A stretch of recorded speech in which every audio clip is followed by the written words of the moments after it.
Okay. Thank you very much. I appreciate that. So Yes.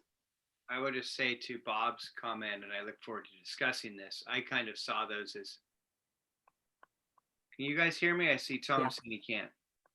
Okay. Tom, I'm sorry. Everybody else seems to be able to hear me. Okay, you turned the volume up, so that's good. I didn't, but okay. Yeah, anyway, I was just going to say, Bob, I saw yours as kind of a separate but related proposal, and I look forward to discussing that about, and I think that's our job on this. Right. Sorry, I keep calling them subcommittees, but this committee is that we think about kind of what roles on environment and climate the county should have and what's appropriate for us to put forward in the charter versus councilmatic action in the future. So why don't we go alphabetically and we'll let Sharon start. And should we just take it, do you want to take it as a whole or do you want to take it? Okay. Take it as a whole or take them individually? Yeah, Dick. I think when I read through those, it makes more sense to me to go through them individually, but. Okay. I think so. Okay, Sharon, go for it. Let me see. So we're going through these points in our agenda here. The first one is, okay, so let me see. Where the Charter Review Commission should create an Office of Climate Policy with an independent, that's what we're talking about, right? Right. Yeah, well, there does seem to be an issue of money. So I think we have to talk about if we're creating another piece to the county government, we have to figure out how that's going to be funded. I do think it's an important thing because of where we are. Every community needs to be thinking about how they're going to mitigate the impacts of climate change, how the economy might change, what opportunities we have to respond, in terms of all kinds of things, everything from agriculture to new kinds of jobs we could be creating here, where we're going to be. And in terms of agriculture, it's like, I just remember Dan Borman talking about, well, he had this piece of land and he was going to be planting on this piece of land because he's a big seed guy and grower of food. And he said he was going to have to go to higher ground to be growing food. So there's all kinds of things I think we're going to need to do in terms of responding to changes here, dealing with people coming here because the climate is better than somewhere else. So we're going to have infrastructure challenges. And I think we have an opportunity to create a lot of jobs here, but that was another piece that, that's a major piece of what kind of jobs and how those would be created and who would be organizing them, who would be employed in those jobs. I think we should look at it as an opportunity in response to a global crisis, looking at it as an opportunity. How is it going to impact our community and what opportunities do we have? And education is really important. And ongoing community conversations, I think, are important too. That's all I've got right now. Good. Dick, you have some thoughts you want to share?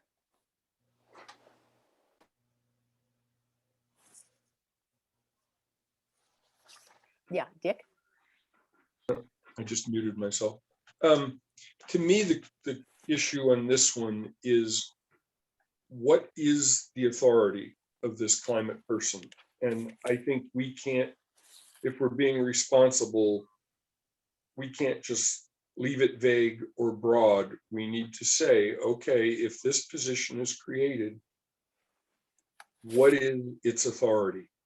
And the other thing is, I do think we have a responsibility to talk about what it would cost, because I think when you add an elected official, and you're going to have probably at least 2 other people in that office you're talking $300,000 to $500,000.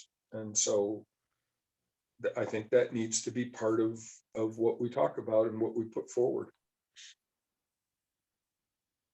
Those are my concerns. Okay. Liz?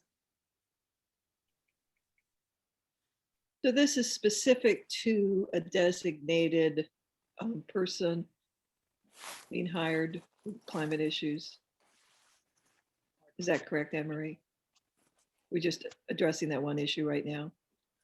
Yes, the group thought it was better to just go one by one rather than look at it as a whole. Okay. So, yeah, we're talking about the first one. Okay, I wasn't able to go find the list again in that search of emails. So I was just asking, this is about the position that we're discussing right now. Right. Yeah. So if you have your agenda, I took them from that list and put them in the agenda. And the only one that's missing is the environmental advocate, which we'll talk about at the very end. Okay. I just put this one into the chat. Okay. Okay, thanks. So for me, the idea of a position, I quickly lean towards that in terms of, because the sense of urgency and importance of, as a county, course correcting the direction that we're going in, given what's coming at us. And then I'm very open to the fiscal responsibility and how do you balance that? So at this time, I would say I'm just needing more information. Okay. Which takes us to Bob. Well, to begin with, I believe that this issue of the climate and environment and us protecting it is the number one salient issue for this Charter Commission to consider. I think if we had to boil it down and we were told by someone on high that we could only have one thing, one amendment proposed to the charter, it would be the addition of this person who had a lot of power to help us down the right road regarding climate and environment. Super, super important.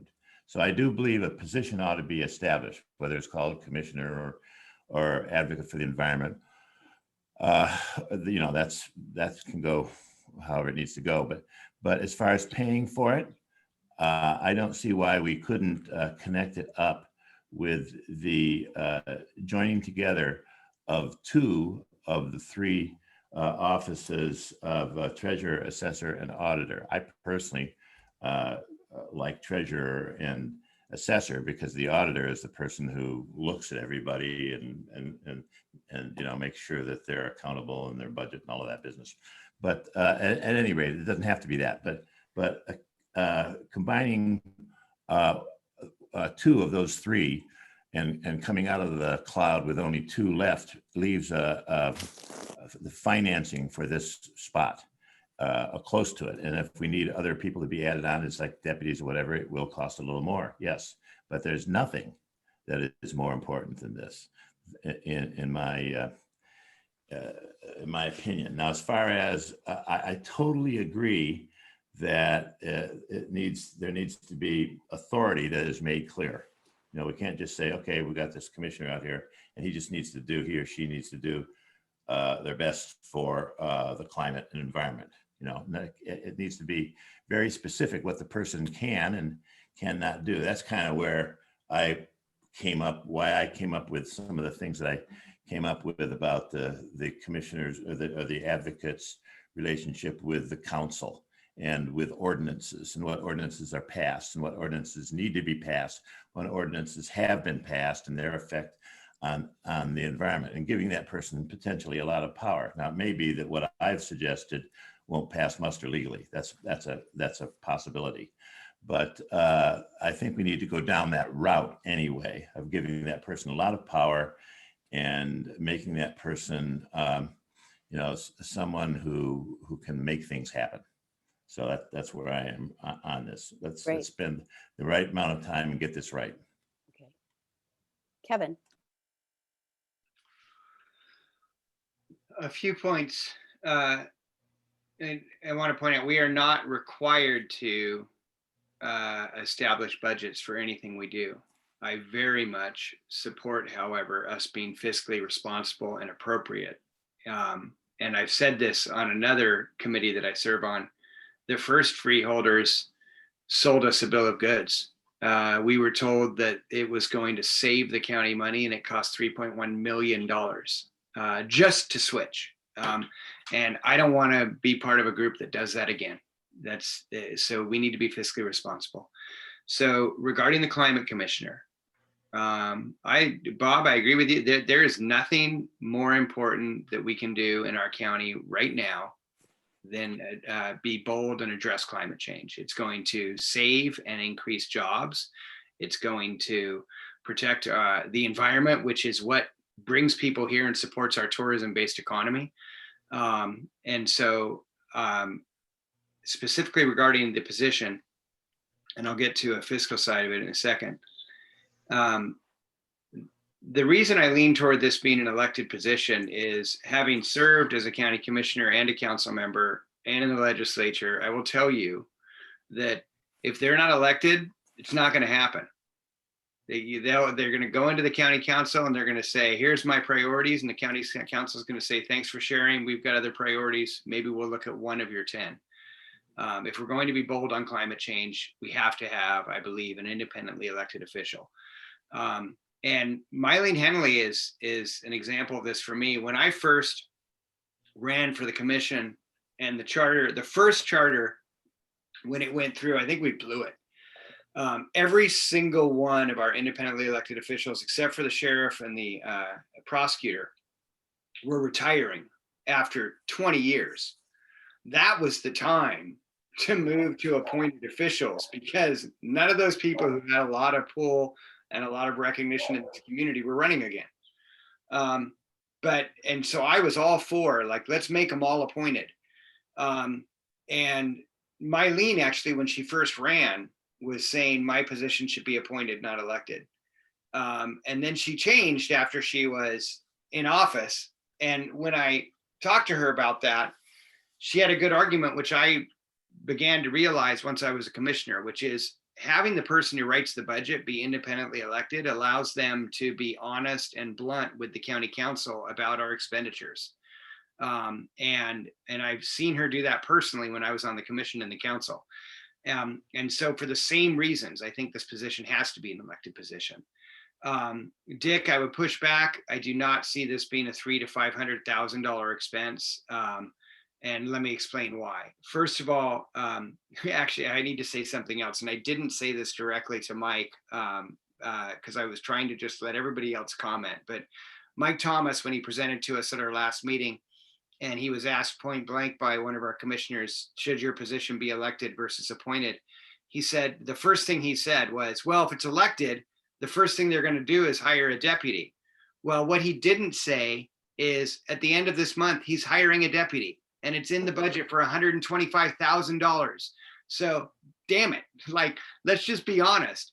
And so, and also the other thing, as far as, so I've spent a lot of time diving into our county budget, which frustrates some of our officials because I'm starting to find money. That position, for Mike's position, has been in the budget for a year. So there's a cost savings already in the budget. And this year, just in this calendar year, we're already at the beginning of March. There's about $25,000 to $35,000 in that position that hasn't been expended in this year's budget, which is something I plan on bringing up with the county council when they balk at us needing another $7,000. But there is money out there. Now, are we in a very difficult situation financially as a county? Absolutely. Are we creating a charter that will dictate the next 10 years, the next decade of county government? Absolutely. So we can't make decisions based on the situation we're in today.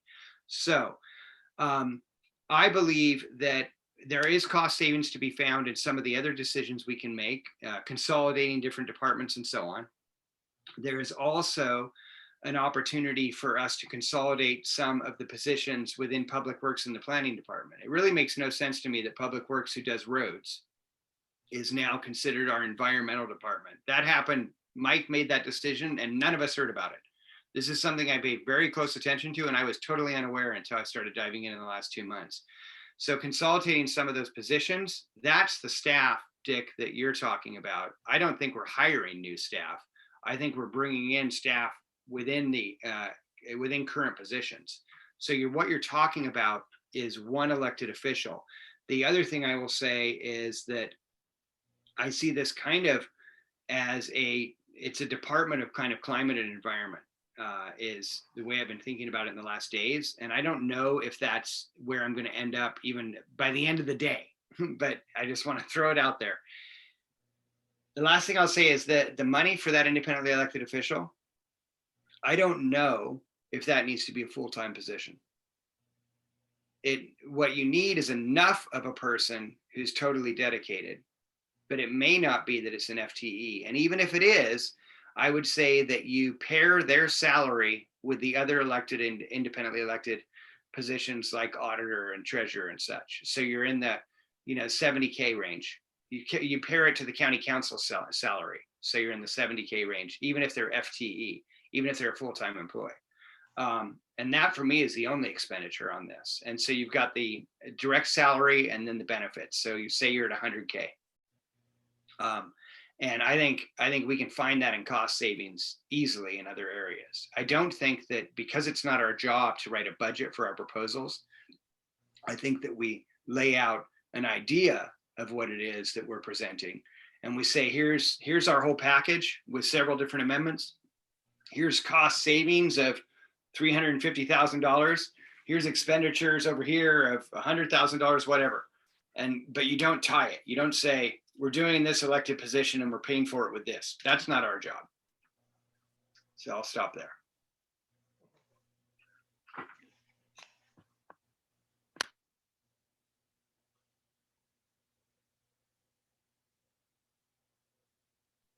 I mute myself because my dogs bark. Tom, you want to go ahead?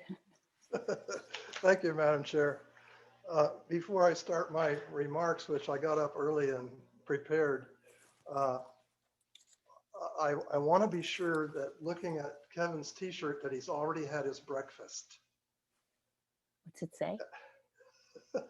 I can't read The it. other thing is that I want to assure all of you that I cherish you all as my.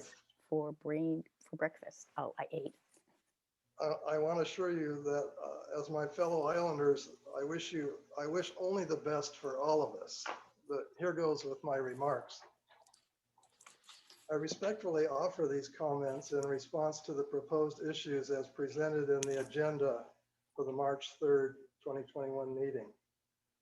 Regarding the San Juan County Climate Commissioner, establishment of this position would duplicate the efforts and capabilities of several local departments, agencies, including the long-range planning group of the Community Development and Planning Department, the San Juan County Planning Commission, the County Agent, Public Works, the Marine Resources Committee, and other environment-oriented committees.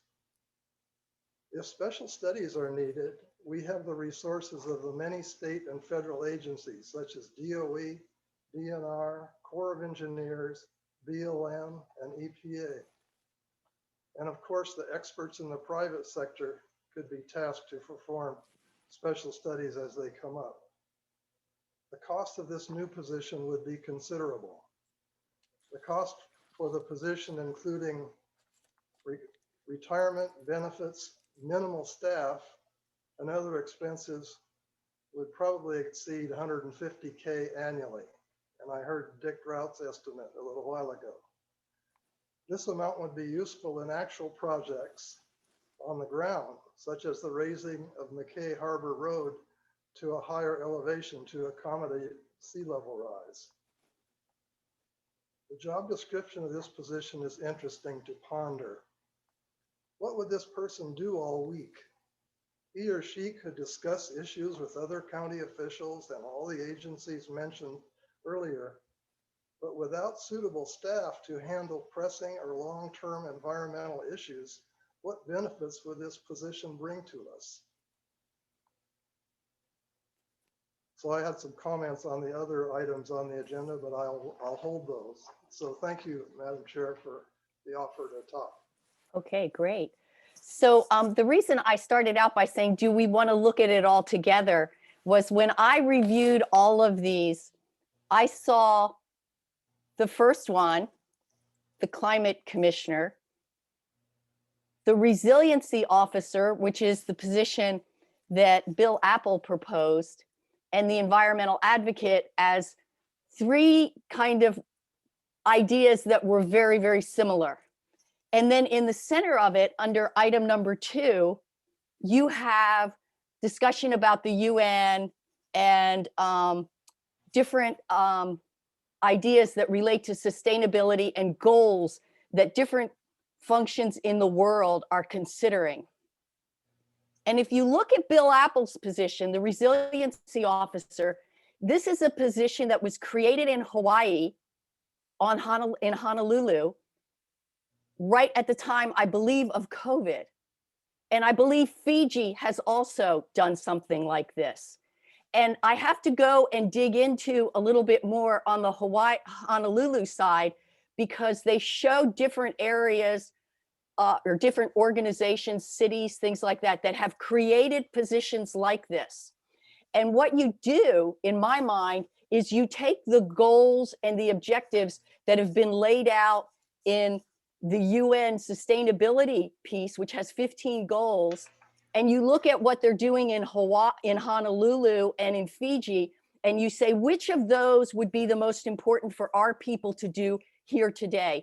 And they deal with jobs, they deal with infrastructure. It's a bringing together of many of those councils and commissions. Some of them are dealing with equity. So a lot of this is not new. What we're doing is looking at ideas that are actually being implemented in other parts of the world and even within our own country. So yes, it's new. And my next door neighbor, who died many years ago, said to me when we first moved here 30 some years ago, you've got to expect that there's going to be change, because the islands are going to change. And this is one of the things that is happening in the world, and it's going to be part of our island's change, whether we do it now or someone else does it to us, or some force does it to us.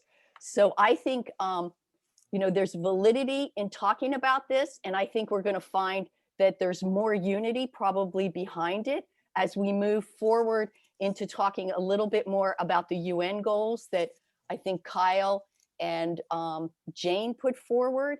And Sharon, you're probably very well versed on that. I know Kevin is well versed on the Fiji situation. And I think also, I wish that Bob was here. I just read a little bit yesterday about Honolulu and all of the different things that they're taking on. Honolulu created yet another office that just deals with economic development and sustainability on their island, and they used $19 million of the COVID money that they got to create that program. So guys, the time's here. That's my last pitch. So Sharon, do you want to talk about the development goals, or do we need to spend more time on this, or how would you like to move forward, team? I don't really want to speak to it right now. I would rather just look at the goals. Okay.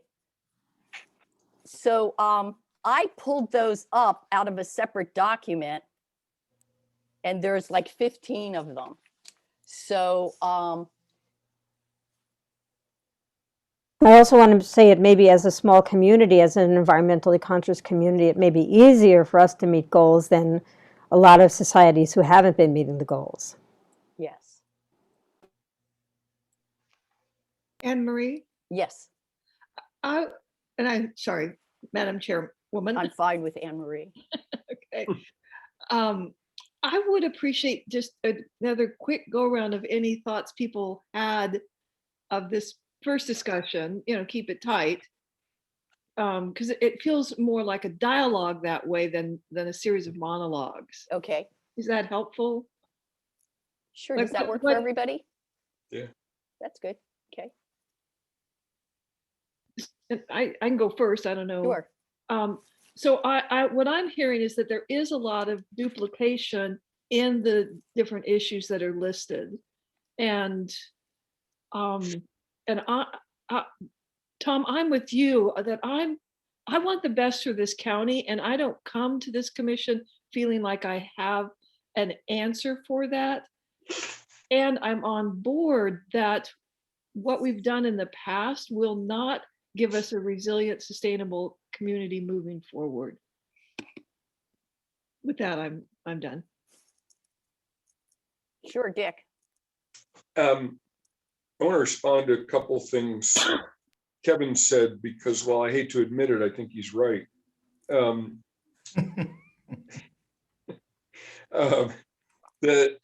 forgot. Say that, can you say that again?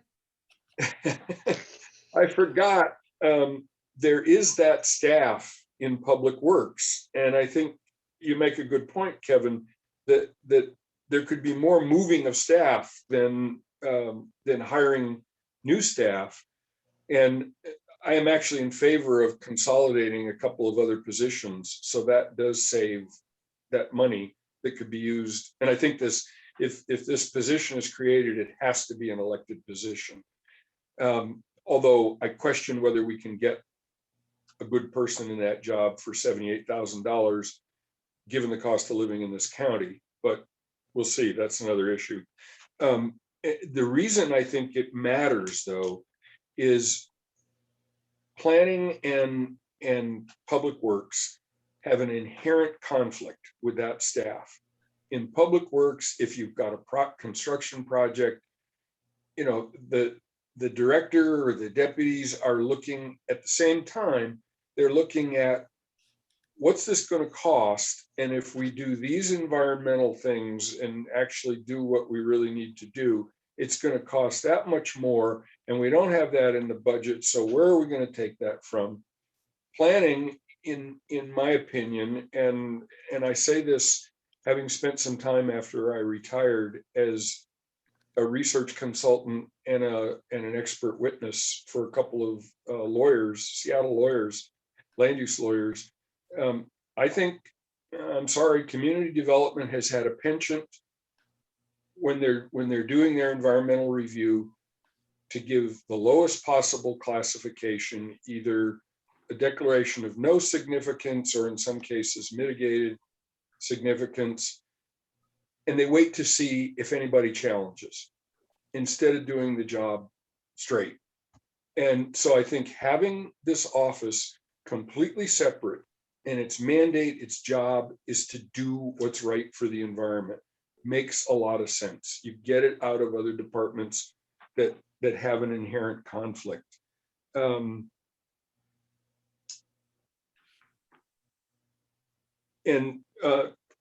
to your comment about, you know, the state has these resources that are available to us, I will tell you from having spent some considerable time in the State Environmental Agency, one of our constant frustrations was local governments who weren't doing their job and trying to get the state, to one of the state resource agencies, to do it for them. And it was tremendously frustrating.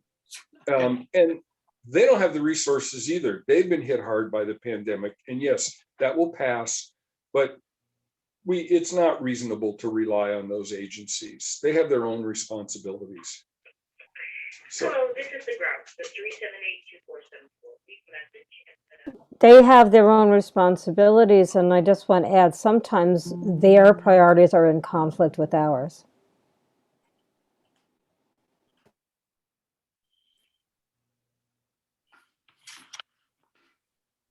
Exactly. Okay, and Bob has his hand up, so why don't you take the floor, Bob? Sure. Just a few things. First of all, about what Anne Marie said about Fiji and Honolulu, and it just got me thinking that, of course, we should somebody should be a panoply of of locales that have taken this up and what they have come up with, the kind of thing that they have come up with as far as installing a person or a commission or whatever to get this job done. I think that's really important. About cost, I agree, I think, with what Dick said, that it's going to take a little bit more than what Kevin was suggesting to attract the right person. And I also agree with Kevin and Dick and everybody who's talked about this so far, that it needs to be an elected position and it needs to be a strong position.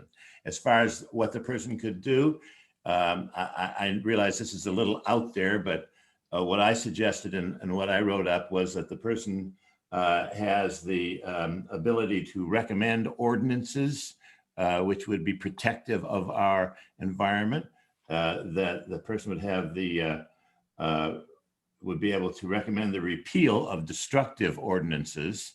And finally, that the person would have this is the most controversial one, would have veto power over new ordinances which are destructive to our environment, with the council having the authority unanimously to override that veto. I think those are very specific things which you can point to that individual can do. And I think it needs to, if not those powers, powers that are similar to those. As far as what it's going to cost, and absolutely correct, of course, that we have no responsibility to come up with a budget. However, if we are trying to sell to the public, once we have put it out there about this unit, I think we're going to find ourselves in the position of answering questions. How are we going to pay for this? And it would be good if we were able to say, well, by consolidating this and by taking an employee from over here, putting them over there, these are the possibilities, and that this can be done. Okay, that's it. So one thought that I had too, I'm sorry, Kevin, you want to go ahead? No, go ahead, Anne Marie. I'll go after you. Was that when we start looking at the responsibilities, the county manager might not need a deputy if certain things are moved into another arena. And so I'm just, putting that out there as, right now I understand he's flooded, and just handling the San Juan County Council is a big enough job, to be the staffer for that group is a big job. So I think, having some of those responsibilities peeled away kind of strengthens the other position as well. Go ahead, Kevin, sorry.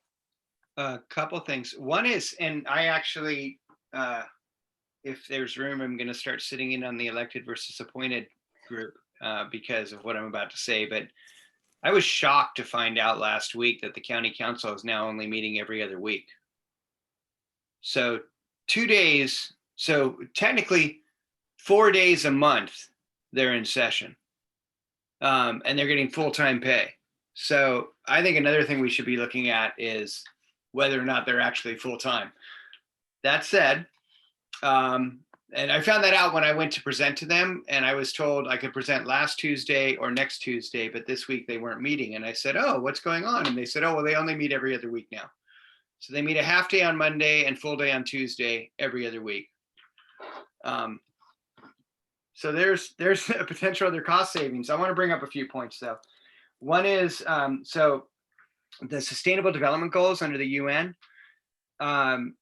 working toward those is a big deal. And that's not just climate, that's equity, Right. that's justice, it's so on. Housing. But I will tell you, so this is what I'm doing for the Prime Minister of Fiji right now, the Governor of Oaxaca.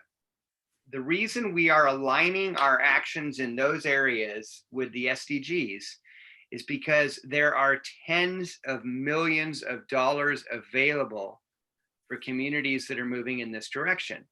So What are the STDs? I missed that. SDGs, Sustainable Development Goals. So they're the United Nations, there's 17 of them. And Right. so in the chat, I included 2 links. One is the link to the SDGs, and the other is the link to the Resiliency Office. And actually, I wanted to point out that in Hawaii, it's actually called the Office of Climate Change, Sustainability, and Resiliency. And I'm looking, they have their Their primary goals are annually a climate action plan, annual sustainability report, and a resiliency strategy. So the climate action plan and the resiliency strategy are developed in the beginning, and then they start implementing those. And then there's an annual sustainability report looking at the sustainability of the community, which that would be really powerful if we Right, had kind of a report card every year on Right, San how Juan we're doing. County. Are we actually meeting the benchmarks that we as a community said that we want to put forward?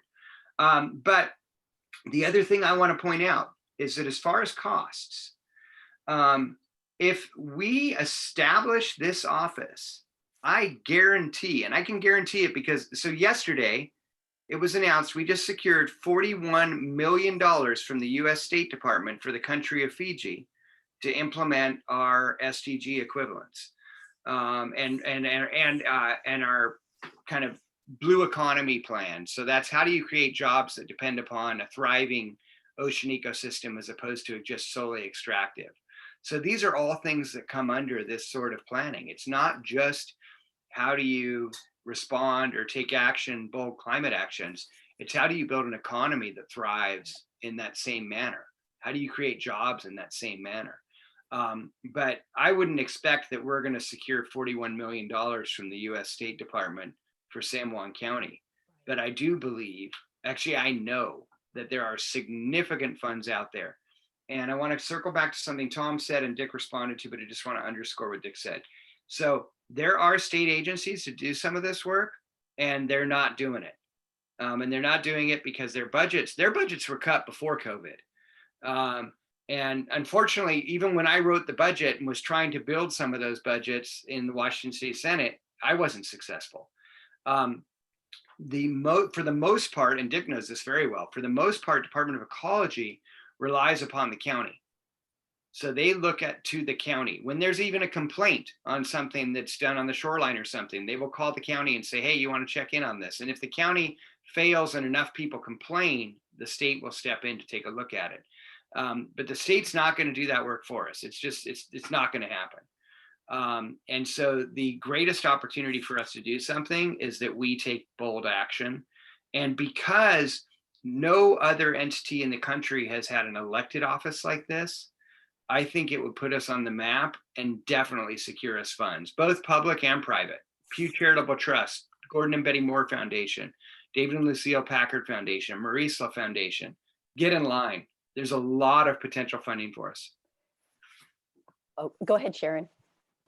I'm sorry, I just wanted to add, and I think I mentioned this before, that one of the things that was really upsetting to me and a lot of people here on Orcas over the last few years was that the BLM prioritized using our San Juan Islands National Monument for recreation, and that kind of crippled the ability of local environmental groups like QUIAT to actually protect the flora and fauna of these places. It's just been a real struggle.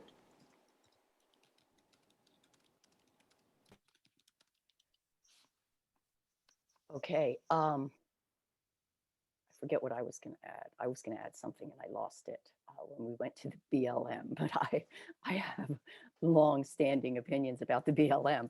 But anyway, I think this is all good dialogue, and I think it really helps us kind of bring things together in terms of our thinking. Tom, did you have any other thoughts having heard some of this dialogue?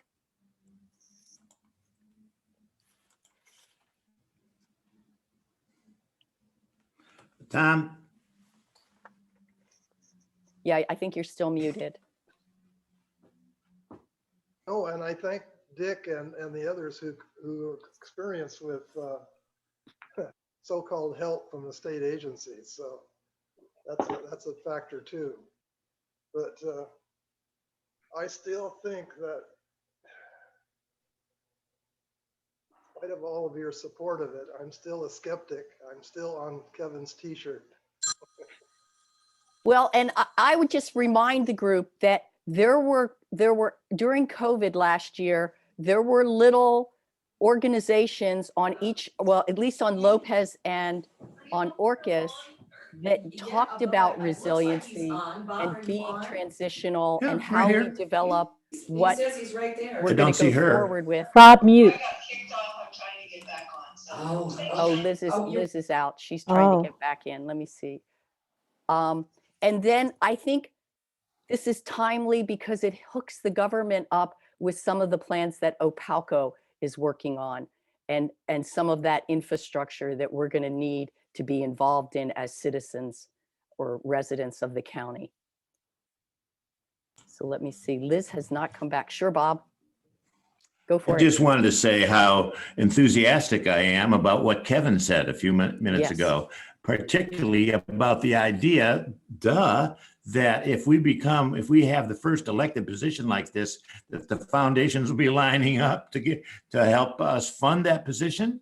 That's so obvious, and it's such a great idea. We can't depend on it, I don't Right. suppose, until it's lined up. But the idea certainly is one that we can use to defend the position with the public as far as how this is going to be paid for. Very exciting. And also, I think the I Biden appreciate it. administration is there, and we become a model that other areas of the country can use, and take our wins with them. It's really important that we get this right. Yes, Kevin. Madam Chair, the other opportunity for funding is in the private sector. So I had a phone call this morning with the sustainability director for Amazon globally. And they are looking at where they can support communities to do the right thing. And keep in mind, Jeff Bezos put in $50 million this summer into COVID relief, and a significant portion of that money went to Orcas Island through the All in Washington campaign to fund incredible programs here. There's a long history of philanthropy from private sector in the Northwest, and I think that we could tap into that as well. Now, a lot of that will be for individual projects and not necessarily the staffing. The government funding is where you're more likely to secure money for the staffing. But again, the funding for the only new position I see is the elected position. And the funding for that, I think we can find savings elsewhere. And again, I don't want to make it a direct oh, we're paying for this from this. And that's frankly not our job. Our job is to, if we want to create a new department, we can create a new department. And then if we want to show cost savings elsewhere, we can show cost savings elsewhere. After we make our recommendations to the public, we can go campaign for those positions and say, hey, this is why we think that idea is a good idea and you should support the charter amendments. And we believe that this could pay for this, but that's not our job right now. Sharon? Couple things. One thing I'm uncomfortable with, I think we should be careful about the private sector that we form alliances with. I personally boycott Amazon because they so mistreat their workers and they're so underpaid, and I think we need to fix that. I don't feel comfortable taking a bunch of money from Amazon while their workers are dying and not making a decent living. And so it's just something we need to talk about. I mean, I've been through this in the past with other things, whether it was Nike or whatever, sweatshop labor, but they're supporting the race to stop global warming, or whatever it is. I want to just be really mindful about who we're aligning with, but I think we need to be open to private sector alliances, just to be aware of those things. And make sure we're not compromising our values and benefiting off somebody else. I'll take money from Patagonia. Sorry, I had a bad example. Oh, okay. I wanted to just say also that I've been a proponent of a Green New Deal for a long time, and I know our president is against that, our congressman is against that, but I think it's what needs to happen, no matter what you're going to call it. And I just had such an opportunity to create jobs in our county. I just signed up last night for 2 webinars on global Green New Deal subjects. So I'm paying a lot of attention to those. And, our economy is a big challenge here. So I think this is really an opportunity for addressing that. And one more thing, I just want to ask, I wanted to get some clarification from Tom. Tom, when you say you're still a skeptic, are you a skeptic of the need to create this position, or are you a skeptic about climate change in general? Both. Okay. Yay, Liz I'm is a back. I'm a climate change skeptic.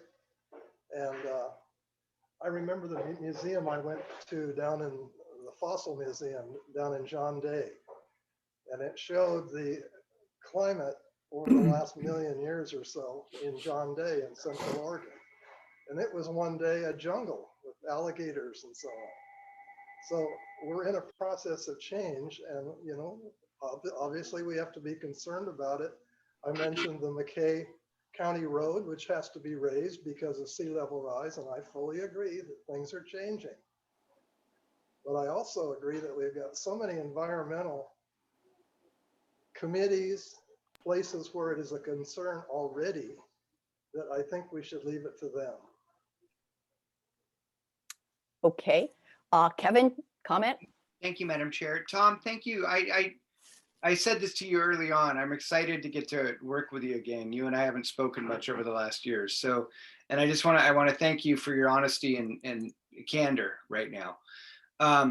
One of the things that you reminded me that I wanted to raise earlier is that unfortunately, a majority, actually all entities who are thinking about any of the issues related to this are either advisory, where they have zero teeth, or they are a direct report to a department head who reports to the county manager, who reports to the county council. So they're buried. They're not prioritized by any means at the county level. And those who are direct reports, as I said, and you know this, Tom, they come into the county council with their big idea and they go, oh my gosh, you know, if we did this, it'd be amazing. And the county council says, great, but we've got 50 other priorities. Thanks for sharing. The Marine Resource Committee actually used to have a little bit more teeth and then got gutted by the county council because they were going out and raising their own money and actually coming forward with pretty solid recommendations. And the county council was embarrassed because they were tired of rejecting the solid recommendations because they couldn't prioritize them. And that's not a jab at the county council. The county council, by statute, is required to think about everything. They have to think about not just the budget, but what are we doing with parks? What are we doing with public health? What are we doing with permitting? What are we doing with roads? All of it. And when you think about everything, you can't prioritize anything. And so if our county, if the citizens of our county are interested in us being bold on climate change, I think the only answer is an independently elected official. Okay. We can have a debate. We can have a debate on whether or not that's a priority. Like, should climate change be a priority? That's a debate. But for me, it's factual on if you want something done, that's the only way you're going to do it. You're not going to be able to do it otherwise. Okay. Do we need to have more discussion on this? Does everybody feel? Yes, Liz. Sorry, we missed you. Yeah, I got dropped out. Sorry to have missed the conversation.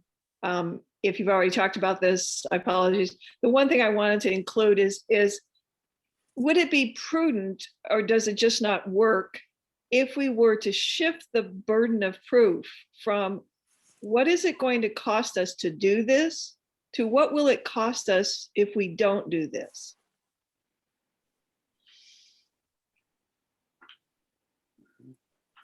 Well, the only comment I would have about that is kind of what you do is you put more items out there for discussion that will be points that people will argue with, whether or not it's similar to the conversation with Tom about whether the climate crisis is real or.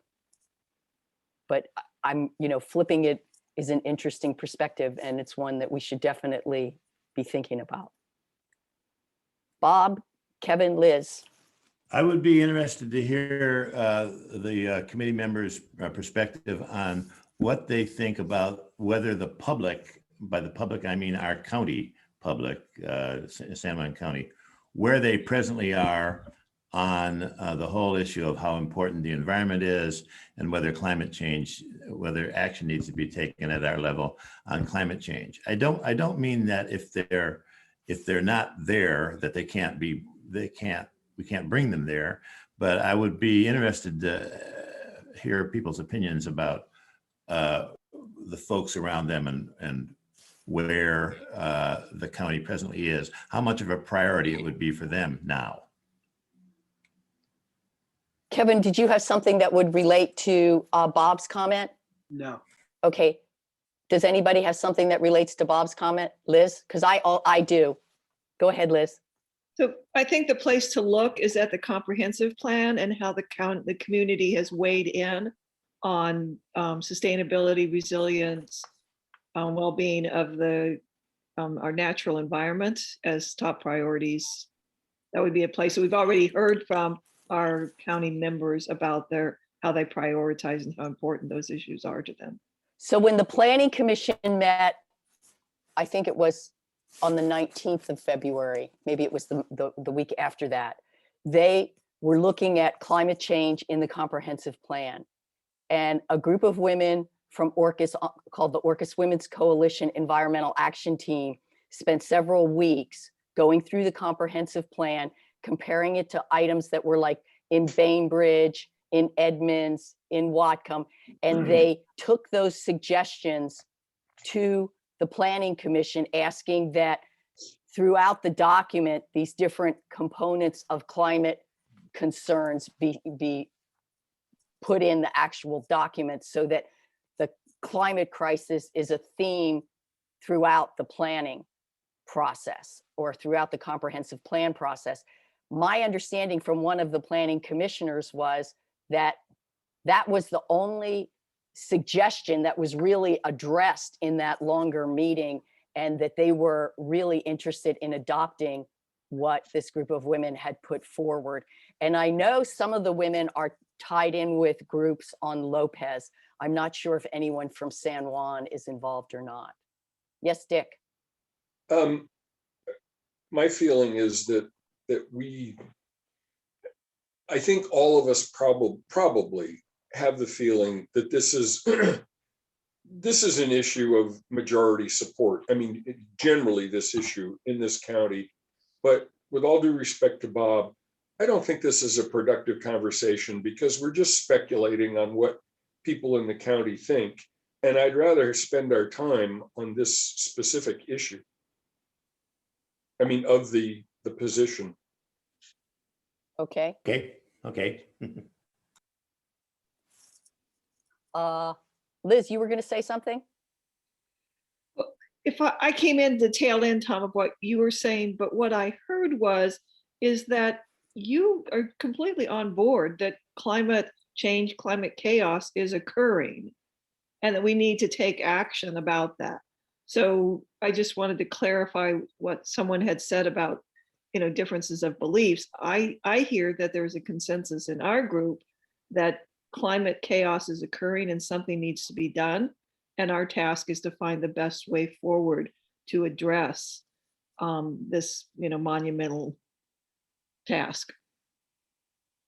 And if I'm wrong, Tom, I apologize because I did miss part of what you were saying. Tom, does that relate to what you said? If she thinks that I'm part of the consensus, she's wrong. Okay, I didn't want to. I still stand by my little speech I read a little while ago. I don't think it's necessary. And the environmentalists read certain level of experts about climate change, and us conservative types read different articles. And so I can provide an article that will counter anyone presenting their environmental side of climate change. So I remain unchanged from my remarks earlier. Okay, Kevin and Bob. I want to go back to a few things that have been said. One is, Bob, in response to, I know that you were saying this for your position, not the climate position, but you brought it up in this as well. The idea that this position would have the ability to repeal councilmatic actions or veto them, I don't think that is statutorily allowable. And I've spoken to Randy, but also some other attorneys that I work with on kind of what's possible. I've been having a lot of conversations with attorneys about what's possible for us and what's not. And the legislative authority to the county council is granted through state constitution and statute and not by a charter. And so I don't know if we're going to have the ability to go there. I have asked the question of some of the folks I'm talking to of how could you, and this goes to several people have raised this, how do you make this the strongest possible position?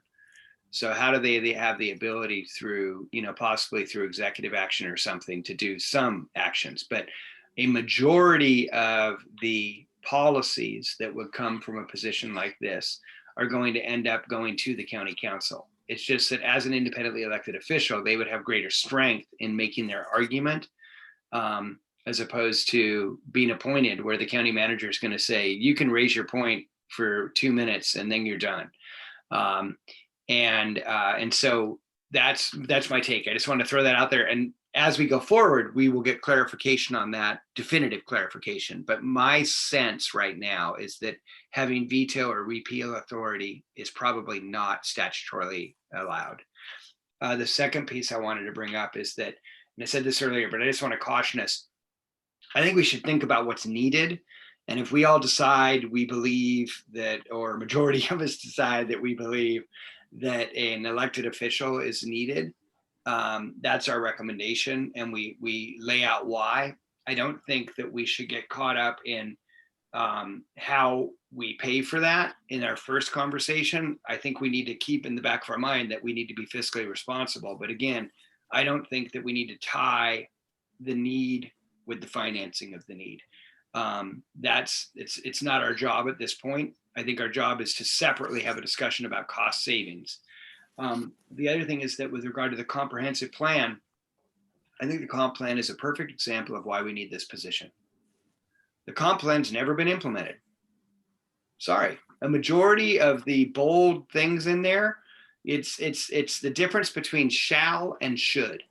It's the difference between a resolution and an ordinance. And an ordinance is law, and every department needs to follow it, even the independently elected officials. And a resolution is what you do to celebrate somebody's birthday. And the comprehensive plan is not, most of it is not a should. I mean, it's not a shall. It's not explicit that these will be followed. So there's some great language in there, and it's never been implemented really. And so, or a lot of it hasn't been. And so I think that's another example of why we need to do this. The other thing is the county council passed in 2008 when I was on it, and in last year in 2020, an updated climate resolution. Let's go back and look at the actions in those two resolutions and see if any of the 12 to 15 items have been implemented. I can tell you, I don't know of any of them that have anything. They passed a resolution and then they celebrated. They said, okay, victory, awesome, we did it. And having been a politician for 14 years, I will tell you that that's the awesome thing for a politician to do. Stand up, take victory for a vote on something, but not implement the action. It's taking this, it's celebrating the passage of a plan, but never implementing the plan.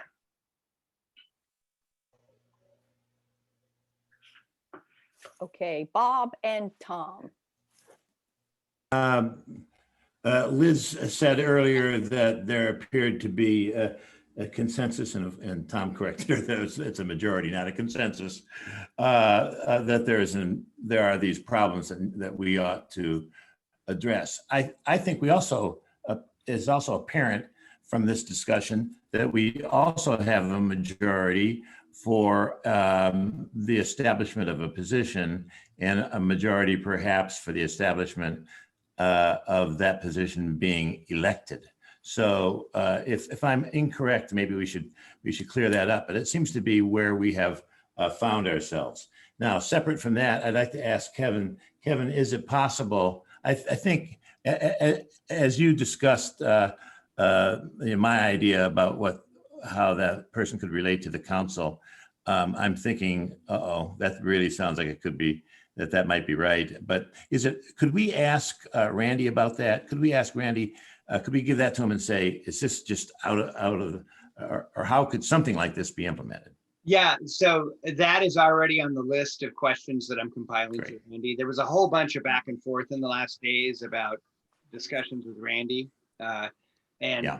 I've been speaking to Randy 2 or 3, well, at least once a week since this all got started. And actually already raised that with him conversationally, but have not asked him to have his staff dive into it. But I'm just telling you that I've spent a lot of time reading law and in my reading of this, as well as 2 other attorneys who frankly are more knowledgeable on the state actions with counties than Randy is, even because that's all they do. Both of them said, they both just kind of balked. They both just said, that's not going to happen. So, Okay. Well, I'm an attorney and I've got about 30 years practice in state government, and what you're saying rings true to me. But I'm hopeful that possibly there is a way to do something like this, to give specific authority to this guy to get the council to act. yeah. Okay. So let's do this. I think Bob raised an interesting point, and we're supposed to be making mini reports at the our commission meeting tonight. Do we have a majority of our committee that is supportive of an elected position to deal with climate/environment? Could I make a motion? Yes. I move that this committee adopt as its position that a elected position ought to be established that is concerned with the protection of the environment and doing something locally, at least whatever can be done about climate change. I'll second that. Okay. Kevin? Discussion with a friendly amendment. Bob, if you don't mind, I'd like to clean it up a little bit and say that it's to create a kind of elected position to deal with climate and the environment. Fine. I accept that friendly amendment.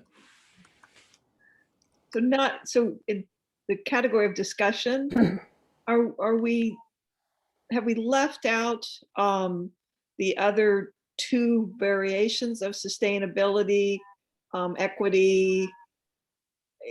Are we doing that as a separate thing we're going to present, or we're putting those together? Kevin?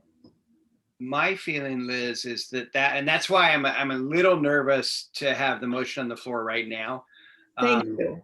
But what I will say is that for me, this is all starting to come together. I do not see us creating 2 or 3 positions. I would not be supportive of that. What I would say is that I am tentatively in favor of an elected position that's kind of a climate commissioner, call it, recognizing that office, and I love the name, and I put it again in the chat, it's an office of climate change, sustainability, and resiliency. And that's the office that Honolulu has. Exactly. So that sort of thing starts to make sense for me. Okay, Dick, you wanted to say something? Yeah, if we go forward with this as a motion, I'm going to vote against it. And only because I think a motion is premature. We don't need a motion at this point. Tonight, all we're doing is that we're presenting what we're discussing and where we are. I think we can take a simple roll call to see where everybody is. I think we know where everybody is. And you can report that. I hate to see us getting into a specific motion at this point. So can I retract my second? Because that's what I was. Go ahead. Let's go. That's what I was trying to say, is that we need to move forward, but it felt premature to me. Okay, but Bob. And I don't feel that this motion that it must be handled today. Okay. I don't feel that at all. I was just trying to get us into a place where we could report that this is where we are. Right. So I think a roll call and a report of the sentiment of the committee so far would be okay. So I withdraw my motion. Okay, good. Okay, taking Dick's, yes, Kevin. Sorry, I was just going to say that for tonight's purposes, Anne Marie, you're spot on. All we're looking for is kind of an update, and if there are any ideas that are starting to rise to the top. So I think a report from this committee saying a supermajority of the committee is leaning toward the creation of elected position or an office and an office, whatever. That's all folks want to hear. Okay.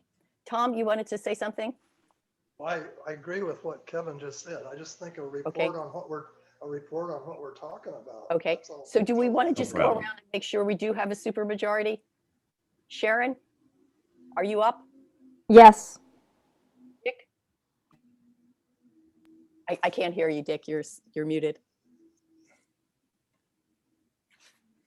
I'm trying so carefully Right. to keep myself muted. Yes, I support the idea of the position and moving forward with the discussion. Yes. Bob, Yes. Tom, No, Kevin, Liz. Yes. Okay, Can I say one more thing? sure enough. I remember hearing 20 years ago some politicians saying we couldn't afford to deal with climate change.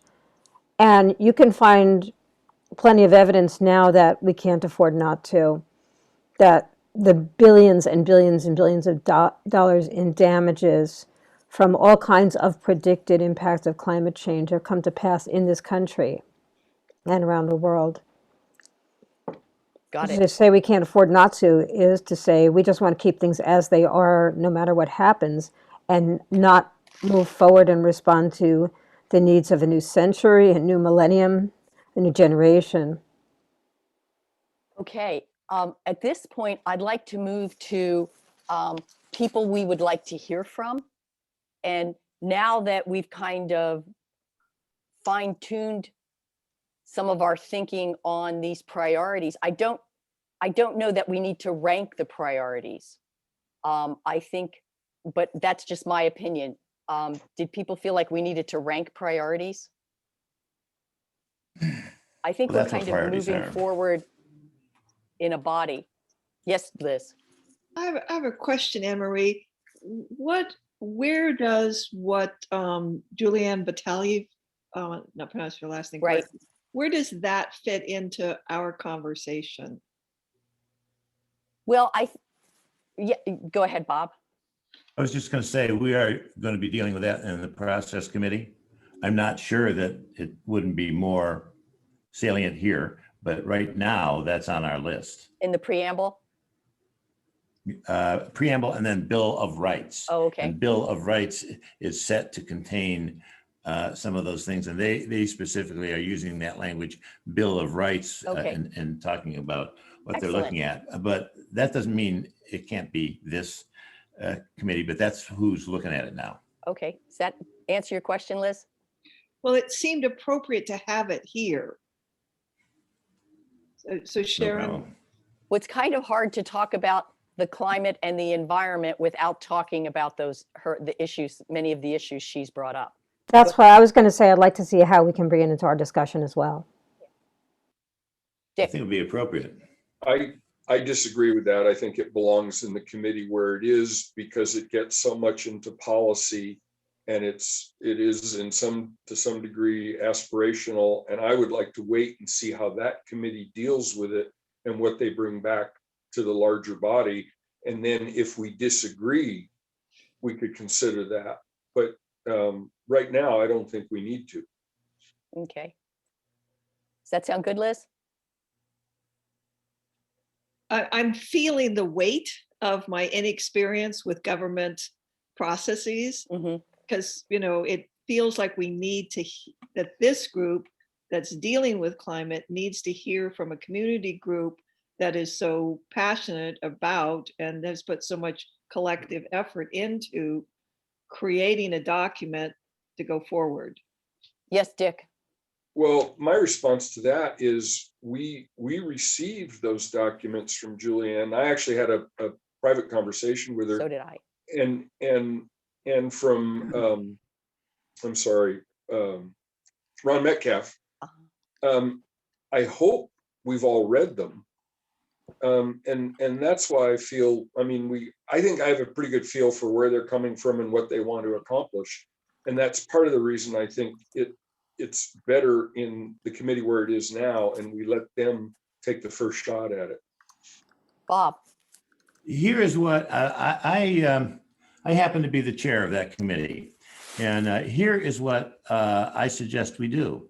I think our committee there ought to take a look at this and begin to solidify ideas. And when we have something that looks like it might make a good Bill of Rights that deals with this issue, I'd like to bring it to this committee and find out what this committee's opinion is regarding it, because this committee is looking specifically at those overall issues.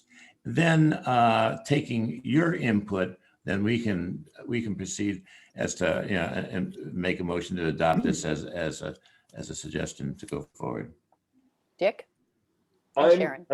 I'm fine with what Bob is suggesting, but my point is, I mean, my feeling about this committee is our primary purpose is to, now that we know a supermajority of us agree, that our purpose is to create the structure that would allow that to happen.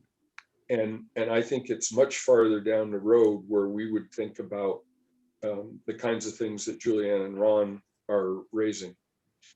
Okay, Sharon.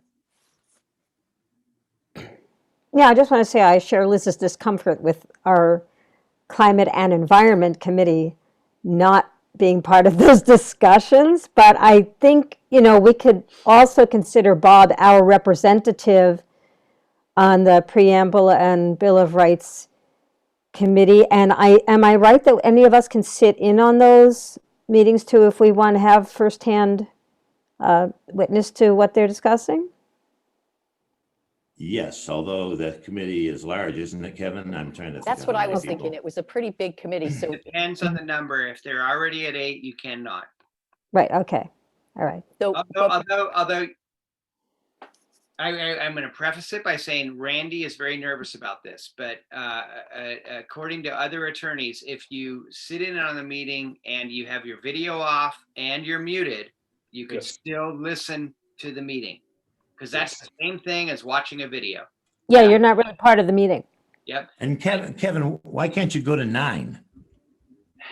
That's not a majority of the overall. I'm tired of. yeah, we don't want to talk about this anymore. Yeah, I've No. gone back and Okay. forth with Randy. Technically, you can. Randy's nervous about it because of the idea, and his anxiousness is valid. It's the concern of a chain meeting. So if you have 9, if one person in that meeting speaks to another member of the commission about an action that was being discussed, and they have a discussion back and forth, you're now in violation of the Public Open Meetings Act. Yes, Bob. Well, Kevin, what does that mean about my proposal to that we will consider all of this and then bring it before this committee? Does that make it a chain, and does that make the two committees together considering one item? I will revisit that and think about that. Let's have a conversation about that. But I do not think that's a violation, because it's an issue from one committee being, you know, that one committee is discussed and then another committee is discussing it. We are not going back to that committee and having a joint discussion. We're taking an idea that they've discussed, Right. and then we're discussing it separately. Although there is one person in common on both committees. Me. Okay, so let's review Yeah. that in another arena. Sorry, Madam Chair. We need to move back. We were also asked to suggest speakers. Tom suggested Erica. I suggested Kendra Smith because of her, I think she's been in a couple different organizational places. And I suggested Barbara Rosencotter because I heard her speak in another meeting where she talked about how difficult it was when she worked. Well, I shouldn't say what she said, but anyway, I thought she would be a good person to provide for us. So do we have any more discussion needed on that, or do we have some other people we want to hear from? Yes, Kevin. Thank you, Madam Chair. Matthew Gonser. Matthew, last name Gonser, is the Climate Resiliency Officer for Hawaii. That's great. He's the head of that agency we've been talking about. Right, I saw that. So I'm gonna reach out to him, and that may be, if we can get him, maybe that's one that we hold back for talk with the entire commission after this if this recommendation goes to the full commission, so that everybody could hear from him about what his department's like and so on. Well, we might have a preliminary conversation with him so that we can then talk about what we want ours, what the structure of ours should look like before he goes before a lot of other people who may not necessarily be supportive of everything. That's just a suggestion. Sharon, Yeah, I'm sorry, I just missed one of the people that was recommended. I got Kendra Smith, and there was another, I got Barbara Rosencutter, but there was another person I Erica missed. Shook is Erica Shook is the Director of Community Development. And I put them on the agenda so you could see what their backgrounds were. Okay.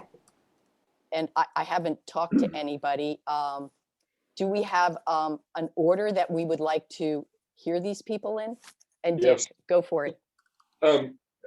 If we're going to talk about a priority, I'd like to hear from Kendra first, because Okay. she's the person who is ostensibly doing the job the job to the degree it's being done in the county now, that's where it's happening, is in public works. And I think it makes sense to hear from her first. Okay. Do you want to come up with a few questions for her? Or do you want someone else to do that, or no? You don't. Tell me what you're thinking. Well, I assumed we would let those folks make a presentation about what Okay. they're doing and give them the topic to address. Okay. But I'm open to that, Okay, I'll reach out to her and ask her to tell us a little bit about what exactly they do. I heard her speak a little bit at the San Juan County Council meeting, and she could talk also about their funding, because I know that the funding comes from multiple sources. Is there Well, any other areas that we want to discuss? Kevin had his hand up. He may be Okay, wanting Kevin. to object to my proposal. Thank you, Madam Chair. No, Dick, I think it's fine to hear from Kendra first. I want clarification on her job too. My understanding is she's also Deputy Director of Public Works. Right. So I want to know hours that she's actually putting into this versus being deputy versus other tasks. So, because we've been told by Mike that a few times now that she's the lead on climate, and she's at least half time doing something else, is my understanding. Okay. So I'll want her just to talk about kind of her job overall, Okay. and how much of that job she's dedicating to climate. And then specifically, you just nailed my other point, which was on the budget.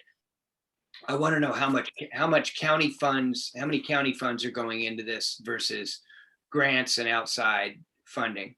Because I believe a majority of this work is grant funded. Right. Dick? And that really goes to the point I made earlier. I didn't realize she was deputy director. Yes. To me, that's Yes. a big conflict. If you're operating at that level in the department and you're also supposed to be making these environmental decisions that fundamentally cost money, that's really one of my big concerns. Sharon, did you have something you wanted to say there? No, I just forgot to put my hand down before. No worries, no worries. Anybody else? Bob, on Kendra? I'm sorry, no. I had a correction back. about a prior thing I said. Okay. Tom, did you have anything else on Kendra? Yeah, take the C out of Erica. Ah, gotcha. And speaking of Erica, when would we like to hear from her? Maybe a little bit later, sounds like, or earlier? I think sooner. Yeah, Sorry. Okay. Here. Sooner. ASAP. Meaning, like maybe have Kendra and Erica speak at the next meeting? Yeah. Does that sound good, or is that too confusing? Seems good. Depends on what other agenda items you'll have. Okay, what other agenda? Okay, Any, Can you any say, other- can you say that again? We're planning to have Erica at the same meeting as Well, Kendra? I was asking that question, yes. Okay. And Tom said it depends on what other agenda items we may have. Okay. What, that would take us into next steps, Dick? Well, we could do that. It strikes me that both of those people will probably provoke a lot of questions. So you could probably realistically figure 45 minutes apiece with, including Q&A. And then we've used up most of the meeting. So I think the point is well taken. I guess it was Tom's. What else would we have Right. on the agenda? Okay. So moving forward, what other information do we need? We definitely want to talk to the person in Honolulu. Kevin's going to reach out to him. And then Kevin, do you want to see about having him set up for a discussion with us? He Yeah. would probably be a whole meeting in himself. Yeah, exactly. What I'm asking right now, is that he do a phone call with you and I first, and then we see if he's willing to present to the subcommittee. Okay. My reason for saying, do we want him to present to the subcommittee or the full committee earlier?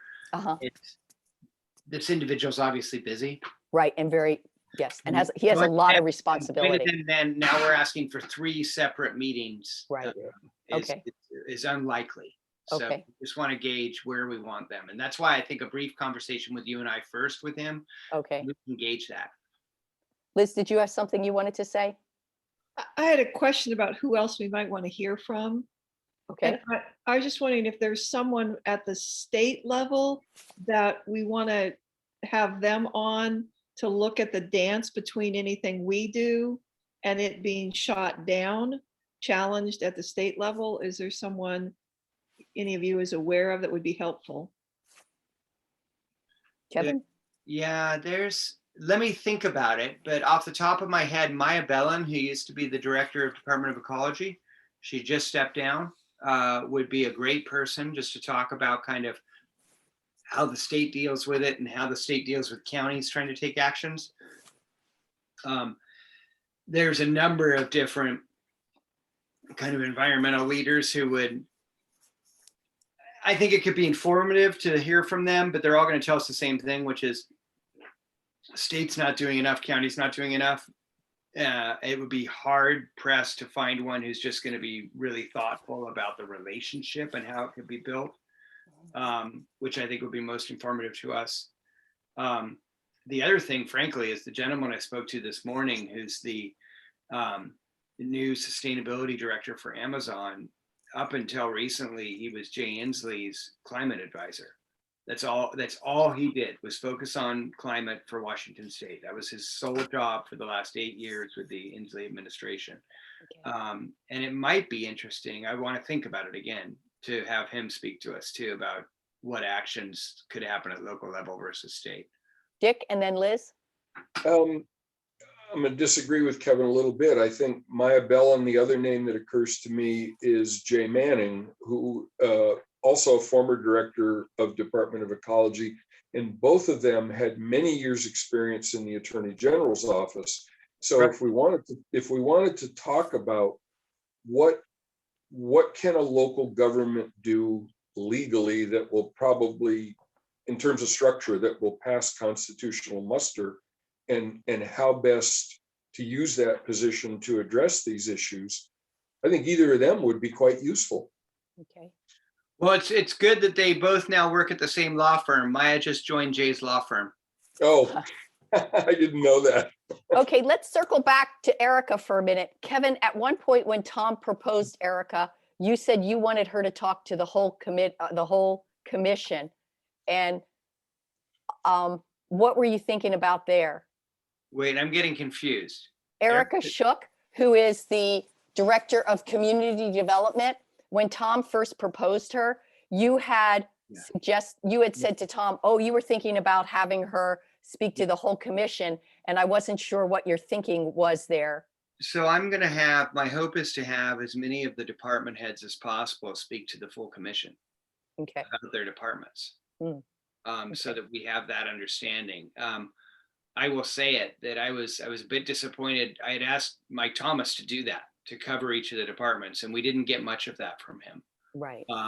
He elected to do a very valuable, informative conversation for us, but not what was necessarily requested. Okay. And so I okay. think it's important that the full commission understand what the different departments are and how they operate. It may be we hear from her that, there's enough being done, and so many of our discussions aren't necessary. I don't know. I want to hear from her as a department head. And so that was my thinking. Okay. Do you see that as being duplicative of what we will be talking with her about? Yes and no. Much of what I want her to present to the full commission is, what does her department do? So planning and development 101. What we're going to talk to her about specifically is, what are you doing on sustainability, on climate change, on the environment? Her department does permitting. It does land use planning, not associated with the environment necessarily. So there's a lot of overlap, but there's a lot of separate stuff too. So I really don't know. I also, all of our county employees are taxed and maxed out. And so I just want to be sensitive with how much Right. That's me too. Yeah. But what you're getting at, Emery, I think that her presenting twice maybe makes sense, but I don't know. And Liz had brought up a couple different times about the interface between climate and the comprehensive plan. And I thought that and someone else, I forget, also talked about how does that come into their decision making. And I think that was one of the things I wanted to hear from her on. But Liz, do you have something else you wanted to add there? That's exactly what I was going to say, is that Erica was intimately involved in the comprehensive plan, the gathering, the disseminating, the work with the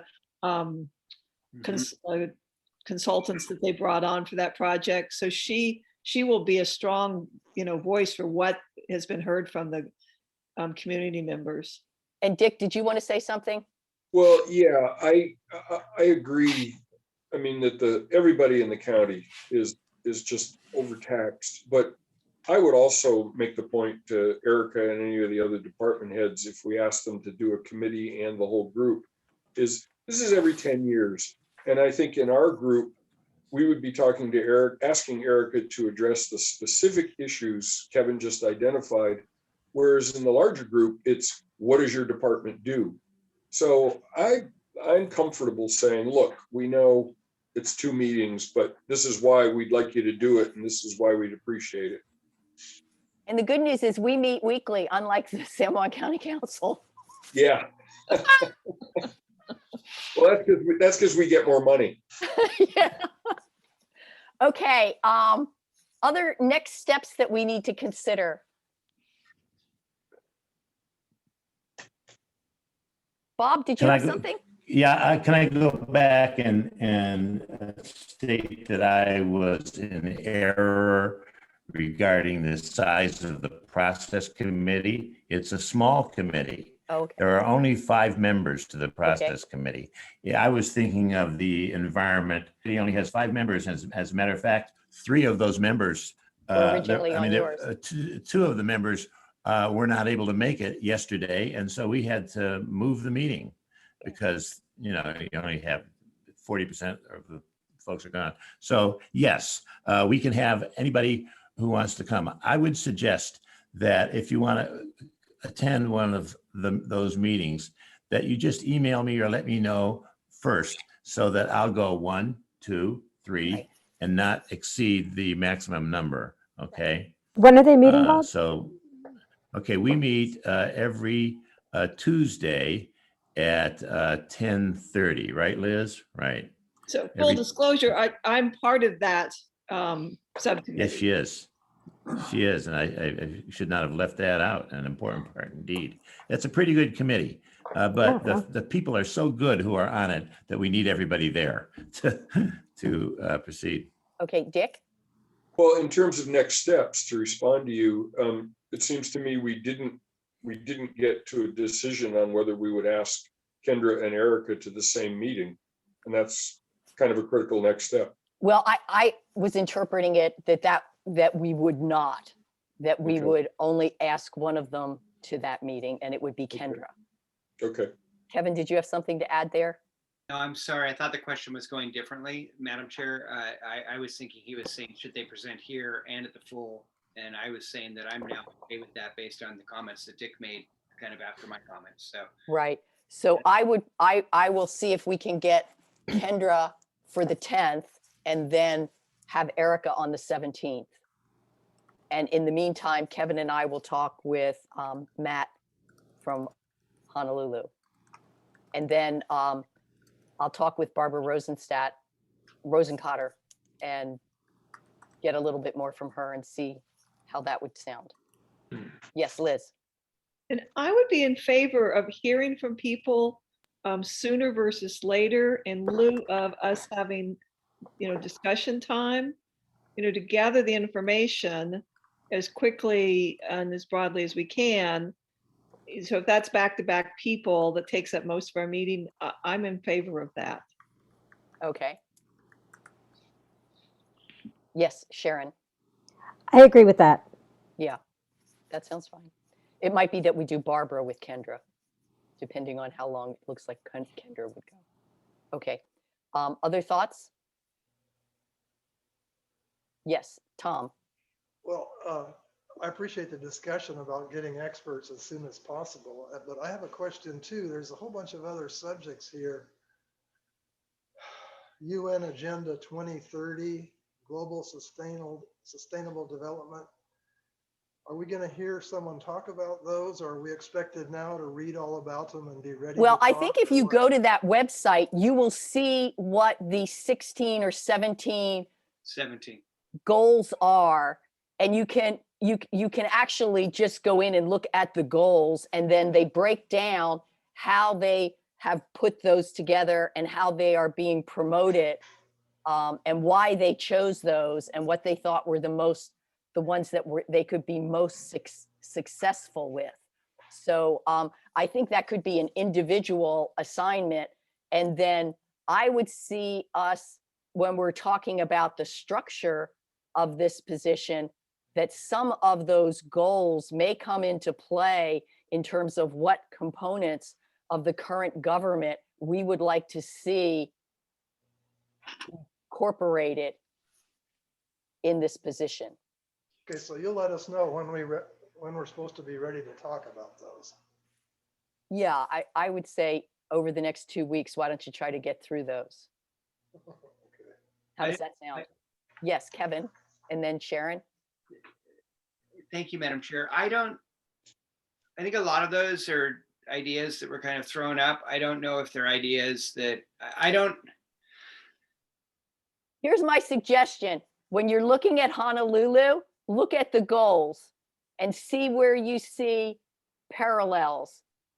That was what I did. And I thought it was very interesting. And I'm not saying that we want all of those for this position or anything like that, but that's why I started out by saying, do we want to talk about this as one global piece and then see how it would work for us? Go ahead, Sharon. I like that idea because I see us in one way as a microcosm of the rest of the world and as part of the rest of the world, and as a place that has potential to contribute a lot in terms of being a model certainly for the rest of the country, and to learn from what's being done in the world. One thing I want to say about the UN is, just having been involved at the UN for a few years, there are so many really, really well-intentioned people working for positive change there. I mean, it's huge, and there are problems there too. And one of the problems, and you can understand why it is this way, but it's still a problem, is that the UN cannot enforce anything. It can only make suggestions, and having been there, I've seen certain powerful interests have more voice at the table than other interests. Like everybody comes together at the table, but certain voices are a lot louder than others and have a lot more sway. So, I get frustrated with the UN, but I also want to say that there's inherent problems there that are being addressed in terms of who has the most power there. So people are working diligently on the SDGs all the time. I know that. Liz? So back to the state level, Liz Lovelet is putting a bill in front of the state right now. And is that something that there's someone who can inform us more about that and our alignment? I'm just looking for, what are all the ways that what, any department does can reinforce what the other is doing. So if it's at the state level, the local level, at the community level, how can all of those things be dovetailed together to reinforce and empower significant change? Kevin? Thank you, Madam Chair. I don't know which bill specifically you're speaking to, but Washington Strong Act, I think. It's a 4505. I can look it up. okay. All I was going to say is, and this goes back to the conversation with Bob earlier about veto and such. I think we need to lay out what our dream is. First, we need to decide if we want the position. Then we lay out what we believe the scope of work is for that position and what the department looks like and so on. And then as we're doing that, we look at it and say, okay, does this fit within county jurisdiction? And there will be some things that we dream of and we want to do that we won't be able to do because it's not within our statutory authority. And so if Liz is doing something, Heather and Quinn and other attorneys in the Senate have already told her that's within state statutory authority. So we'll just need that same sort of confirmation for our work. And then where it supports or leverages state resources or support or relationships, awesome. And where it's in conflict, we'll have to be aware. Sure. Okay. Bob? I think all of this is very important. It occurs to me that one local thing that the advocate or commissioner could be taxed to do is to review closely the comprehensive plan and to bring out anything presently contained in the comprehensive plan or that might be added to the comprehensive plan regarding protection of the environment, which now ends up being a kind of aspirational, and propose to the council that they an ordinance, and then report to the public specifically what the council does with that ordinance and that part of the comprehensive plan. That at least moves that along, and there's been a lot of concern about that. Liz? So And then Tom? Bill Apple had sent this to me. It's HJR 4205. Is that, Sharon, is that what you were referring to also? It's House Joint Resolution. So it's a resolution. It's a House joint resolution regarding, yeah. So that doesn't really have bearing on what we're doing. And supporting that in the Senate, I believe Representative Lackenoff introduced it in the House. And it's looking at, it's similar to what Ron Metcalf and others presented to us about kind of giving the environment more voice. But that is entirely a state discussion and not a county discussion. And then we're back to what you were talking about, that we're with ordinances versus yes resolutions. So there are some, but it's a joint resolution to amend the state constitution. So if both chambers, more information we need, but okay, they're at the state level, some resolutions can have authority if done in a certain way. So this will have teeth versus sometimes resolutions or celebrations of somebody's birthday. It could have more teeth. All right, I'll drop it. I will tell you that if I were still in the Senate, I wouldn't necessarily be pushing it. I can tell you. Okay. Other thoughts before we close the meeting? I don't, yeah, oh, Tom, sorry, I totally forgot. Go for it. Well, we're touching on the comprehensive plan and the efficiency and goodness of ordinances and so on. One phrase keeps ringing in my mind, and I have to give credit to our associate Dick Rout here, our second planning director. And that was when I was getting my comeuppance in environmental regulations. And a development, in order to be worrisome, has to have significant negative environmental impact. And you can't leave out the word significant, and you can't leave out the word negative. And so those words keep ringing in my head when we start talking about whether our rules and our comp plan are any good. Because I've worked with them since my training days with Dick Rout for over 30 years, and they seem to have worked. If you've tried to get a permit to do anything, especially on the shoreline, I think you will agree. So that's my parting comment for the day. Thank you, Okay. Madam Chair. Yes, Sharon. I don't know very much about this, but I just have seen a couple of instances where people do not get permits and then they do what it is they want to do. And then they came back and said, whoops, we didn't get a permit.